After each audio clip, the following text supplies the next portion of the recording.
Good morning. Friday the 21st today, and it's a beautiful looking day. Just been up for quite a while.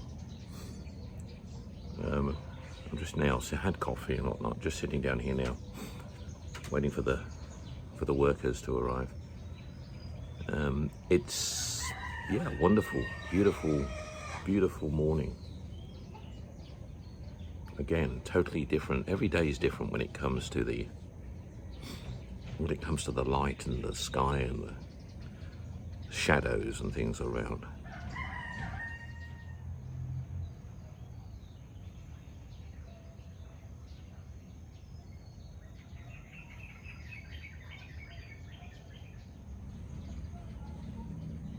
Richie is going to be, well, she's not going yet. She's going in a little while, going off to the market this morning. I've not decided if I'm going yet because I've got some work a bit later. I may have to prepare for it, so I'm just considering that at the moment.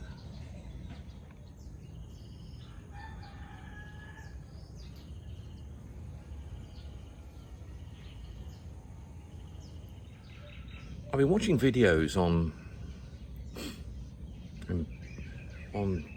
people who are struggling in the Philippines, expatriate people that come here and basically end up with nothing, no money, no way of gaining any money, because they haven't got a pension and they haven't got any other source of income coming in, and they've used all their savings, and even at the extent where they're overstaying their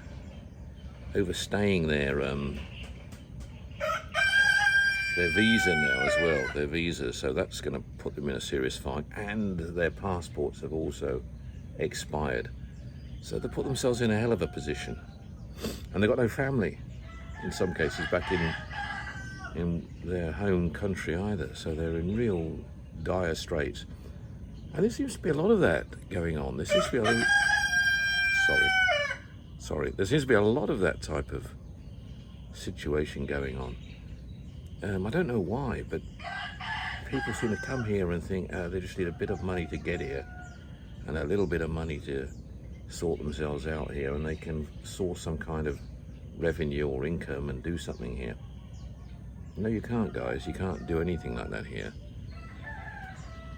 Your income source that you're entitled to really comes through any income you derive out of your own home country, or out of the Philippines. You can't work here in the Philippines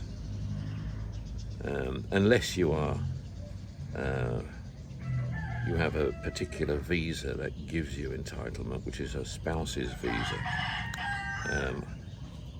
I'm not sure about the retirement visa. If you get the retirement, if you can, because your retirement then. So I'm not sure if you can then also have a job as well as maybe you can, but I do know that with a spouse's visa you can work here, yes. But you're not going to get a great job with a great income here unless you are a genius, let's call it, and you might be. So there's no harm in that. But most people come here with, if they've got an income, it's either a pension or they're working with an online business, or they've got a property or something in their home country which they're renting out, and that income is coming in.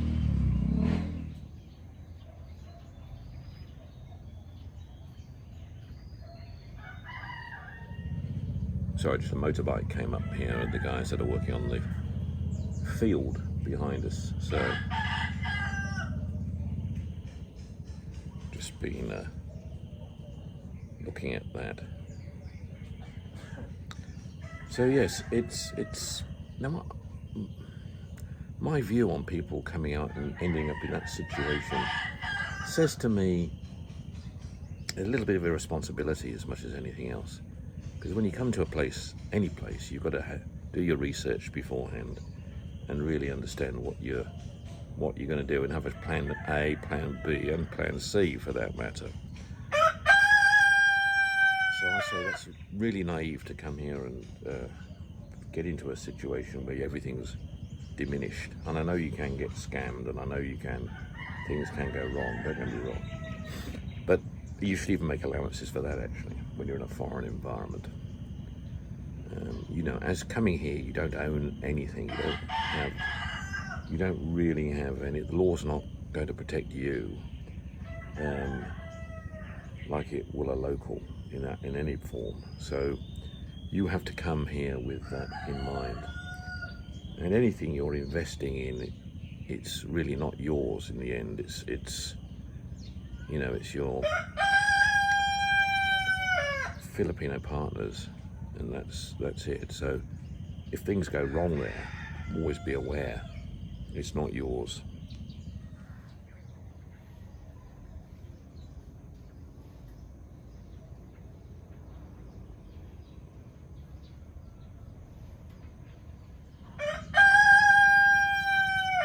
My roosters are very noisy today, excuse them. Yeah, so this video is not really to scare people away. It's just, you know, make sure you do your research before you come, because you can find yourself very quickly going one way. And I would say, if people are rather bad at planning things here, more than likely they're very bad at planning things in their own country as well, when it comes to existing and surviving. So yeah, if you're bad at planning generally, don't come here. Don't come here, because you need to plan. You need to plan carefully and effectively to do things here. Like anywhere, you have to plan. And if the plan goes wrong here, there's no backup. There is absolutely no backup. And I think that's the main point I want to get across, which some videos have done very well in making that point very clear. It's just my concern is the number of people that seem to get themselves into trouble and become desperate.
I told Richie now not to buy any more fruit trees until we've got the place finished, built, because I see a lot of them are getting damaged by the dogs and playing around, and the builders, you know, and stuff. There's so much activity going on down here at the moment.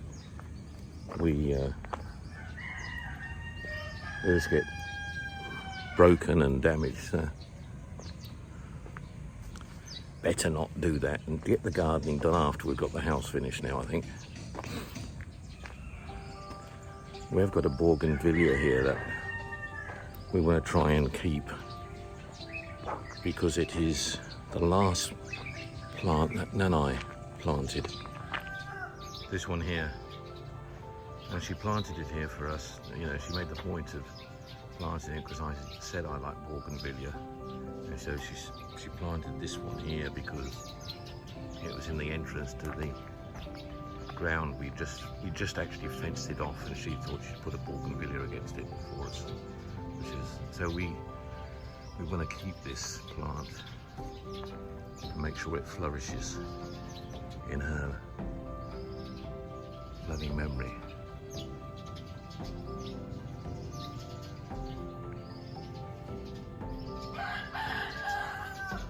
Rest in peace, Nanai.